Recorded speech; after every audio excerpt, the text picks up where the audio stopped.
एक समय की बात है जब एक बस्ती में एक ऐसा घर था जिसमें कभी ना तो कोई बाहर आता दिखता और ना अंदर जाता, पर हमेशा उस घर के किचन से अच्छी अच्छी खुशबू आती थी। उसी घर के सामने एक परिवार रहता था जिसमें 4 बच्चे और उनकी दीदी रहते थे। वो लोग बड़े ही गरीब थे। उनकी दीदी उन बच्चों के लिए भीख मांगकर खाने को लेकर आती थी, तब जाकर वो अपना पेट भर पाते थे, पर कभी कभी तो उनको भूखा भी सोना पड़ता था। एक दिन ऐसा ही हुआ जब उन बच्चों की दीदी रात तक घर नहीं लौटी और बच्चे भूख से बिलख रहे थे। अभी तक दीदी नहीं आई। आज तो हम सुबह से भूखे हैं। हाँ भाई, और ऊपर से ये सामने वाले किचन से इतनी अच्छी खुशबू भी आ रही है। वो तो हमेशा ही आती है, पर खुशबू से थोड़ी हमारा पेट भरेगा।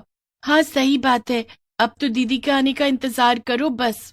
एक काम करता हूँ, सामने जाकर एक बार आज जाकर देख ही आता हूँ कि आखिर इस घर में कौन है जो कभी दिखता तो है नहीं, पर खुशबू इतनी अच्छी आती रहती है। आखिर वहाँ कौन बनाता है इस सामने वाली किचन में? चल पागल है क्या, चुपचाप यहीं रह। क्या पता कोई खड़ूस औरत रहती हो और तुमको भगा दे। भगा दिया तो भगा दिया, क्या फर्क पड़ता है। पर एक बार कोशिश तो करने दो।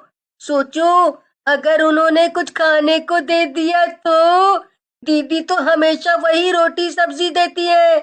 क्या पता आज कुछ बढ़िया सा खाने को मिल जाए। पप्पू हिम्मत करके सामने किचन की खिड़की के बाहर जाकर खड़ा हो जाता है। किचन से खटर पटर की खूब तेज तेज आवाज आ रही होती है। पप्पू अंदर झांक कर देखता है पर उसे कोई दिखाई ही नहीं देता। फिर से बर्तनों की आवाज आती है। पप्पू को समझ नहीं आता, इसलिए वो जोर से आवाज देता है। पप्पू की आवाज लगाते ही किचन से आवाज आनी एकदम बंद हो जाती है, पर फिर भी खिड़की से कोई नहीं झांकता। अब पप्पू ठान ही लेता है कि वो आज अंकल से बात करके ही जाएगा, और इसलिए वो घर में चुपचाप घुस जाता है। जब पप्पू घर के अंदर का नजारा देखता है तो उसके होश उड़ जाते हैं। वहां तो ऐसा लग रहा था जैसे मानो सालों से वहां कोई आया भी ना हो। अरे, ये घर कितना अजीब है। यहाँ कोई रहता भी है? घर की हालत देखकर तो लग रहा है जैसे सालों से घर बंद पड़ा हो। खैर, मुझे क्या, मुझे तो किचन में जाना है। पप्पू इधर उधर ढूंढता हुआ किचन में पहुंच जाता है। किचन में एक आदमी पीठ करके खड़ा हुआ होता है जो गैस पर कुछ पका रहा होता है। Uncle, uncle. पप्पू की आवाज सुनकर वो आदमी जैसे ही पलटता है, पप्पू वहीं जमीन पर गिर जाता है और जोर जोर से रोने लगता है। भूत, भूत, बचाओ, माँ बचाओ। क्या हुआ बच्चे? तुम मुझसे डर क्यों रहे हो? क्योंकि आप एक भूत हो। भूत से नहीं डरूंगा तो किससे डरूंगा? हम्म, पर मैंने तो तुमको डराया ही नहीं।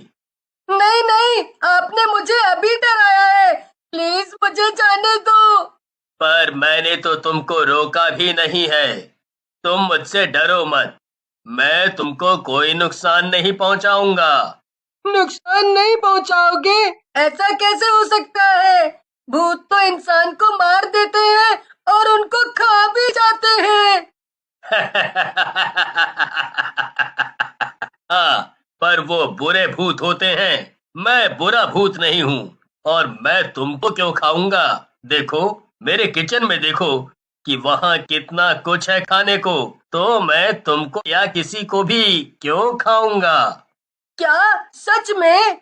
भूत उस बच्चे को अपने किचन के अंदर लेकर जाता है और वहां पूरी किचन में तरह तरह के पकवान और मिठाई देखकर पप्पू की आंखें चमक उठती हैं। वाह, यहाँ तो बहुत कुछ है। मेरे तो मुंह में पानी आ रहा है। तो फिर खा लो जो भी तुमको खाना हो। क्या? सच में? मैं ये सब खा सकता हूँ? हाँ, बिल्कुल खा सकते हो। पप्पू को पहले ही बड़ी तेज भूख लग रही होती है, इसलिए वो खाने पर टूट पड़ता है। वो पागलों की तरह सब कुछ ऐसे खा रहा होता है जैसे जन्मों जन्मों का भूखा हो। पप्पू खा खा कर अच्छे से पेट भर लेता है और फिर उसे अचानक याद आता है कि घर पर उसके भाई बहन भी भूखे हैं। पप्पू एकदम उदास हो जाता है। क्या हुआ? तुम उदास क्यों हो गए? अभी तो बड़े खुश थे। वो मेरे घर पर और भी भाई बहन हैं जो सुबह से भूखे हैं। मैंने तो सब खा लिया, पर तो एक काम करो, तुम ये सब उनके लिए भी खाने के लिए ले जाओ, पर मेरी एक शर्त है। वो क्या? तुम मेरा सच किसी को भी नहीं बताओगे, किसी को भी नहीं। मैं नहीं चाहता कि किसी को मेरा सच पता चले। ठीक है, मैं आपसे वादा करता हूँ कि मैं आपके बारे में किसी को नहीं बताऊंगा, अपने भाई बहन को भी नहीं। इतना कहकर पप्पू खाने का सब सामान उठाने लगता है। वो जितना हो सके उतना खाना उठाकर घर आ जाता है। पप्पू के हाथ में इतना सब देखकर सारे भाई बहन खुशी से चिल्लाने लगते हैं। अरे वाह पप्पू, तूने तो कमाल ही कर दिया। जल्दी मुझे खाने को दे, बहुत भूख लग रही है, अभी तक दीदी भी नहीं आई। सारे बच्चे खाने पर टूट पड़ते हैं, भरपेट खाना खाते हैं। एक बात बता पप्पू, उन अंकल ने तुझे ये सब खाने को कैसे दे दिया? अरे वो अंकल ना बहुत ही अच्छे हैं।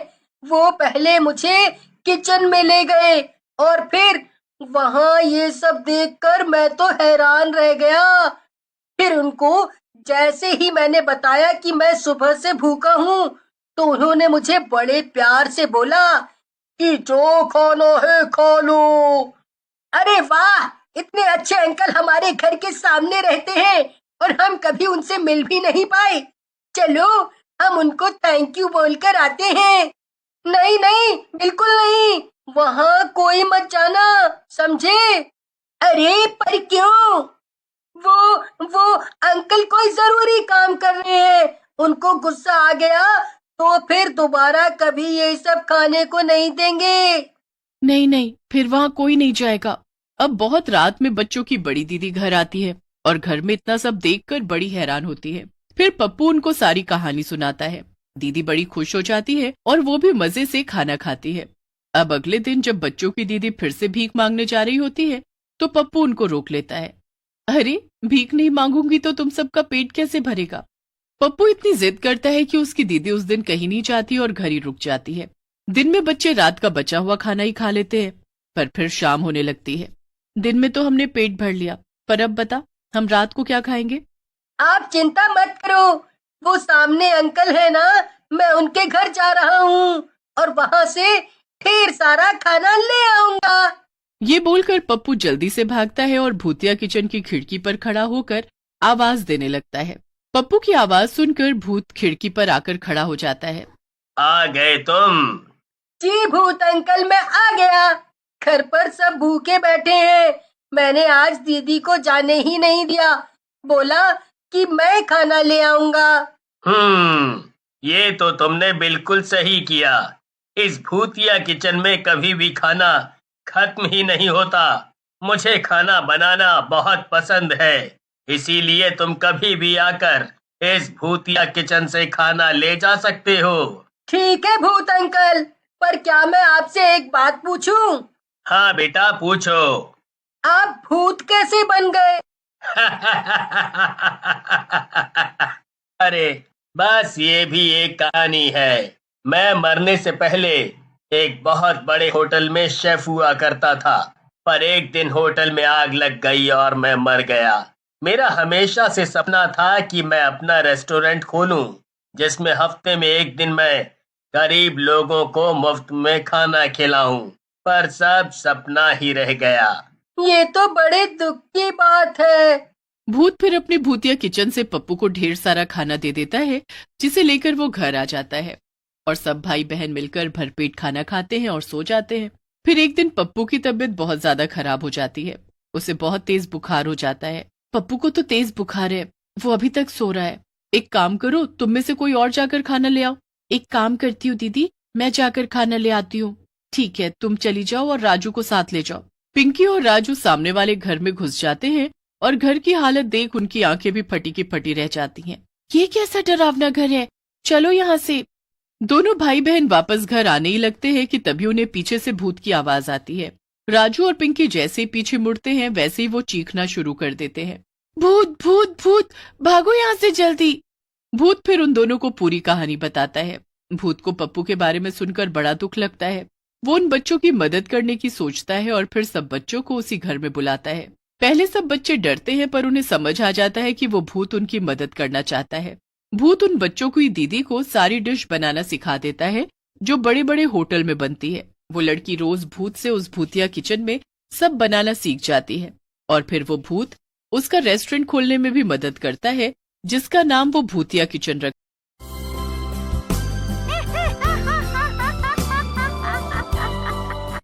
हर्ष को ऑफिस के काम से दूसरे शहर में शिफ्ट होना पड़ा। वो अपनी पत्नी के साथ नए घर में शिफ्ट हो गया। हर्ष ऑफिस चला जाता तो नेहा घर में बोर हो रही होती है। एक दिन नेहा ने सोचा खाली बैठने से अच्छा है मैं मार्केट घूमाऊं।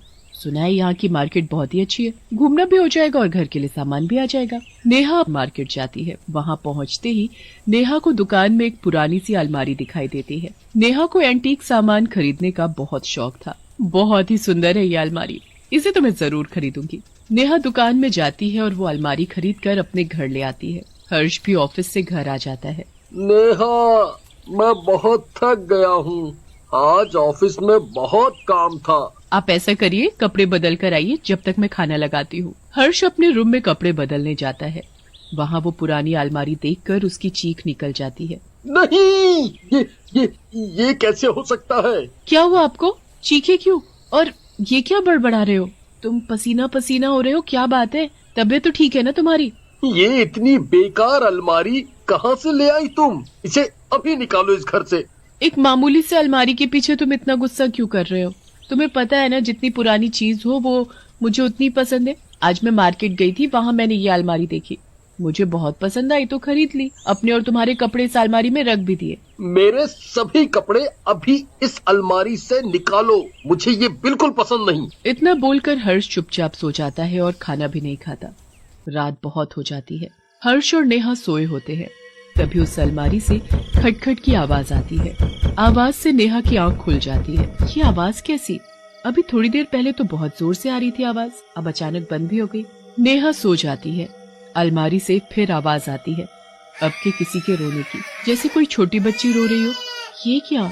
ये आवाज तो इस अलमारी से आ रही है, पर इसमें बच्चा कहाँ से आया? खोलकर देखूं। नेहा अलमारी खोलती है पर वहाँ कपड़ों के अलावा कोई नहीं होता। सुबह हो जाती है। हर्ष, कहाँ रह गए? जल्दी आओ ना, देखो मैंने तुम्हारे लिए आज क्या बनाया है। सच में खुशबू बहुत अच्छी है। कल तुम नाराज हो गए थे ना, ये सब उसके लिए। अब तुम मुझसे नाराज नहीं हो ना? नाराज नहीं हूँ, पर नेहा वो अलमारी वाकई मुझे बिल्कुल पसंद नहीं। तभी फोन की घंटी बजती है और नेहा फोन सुनने चली जाती है।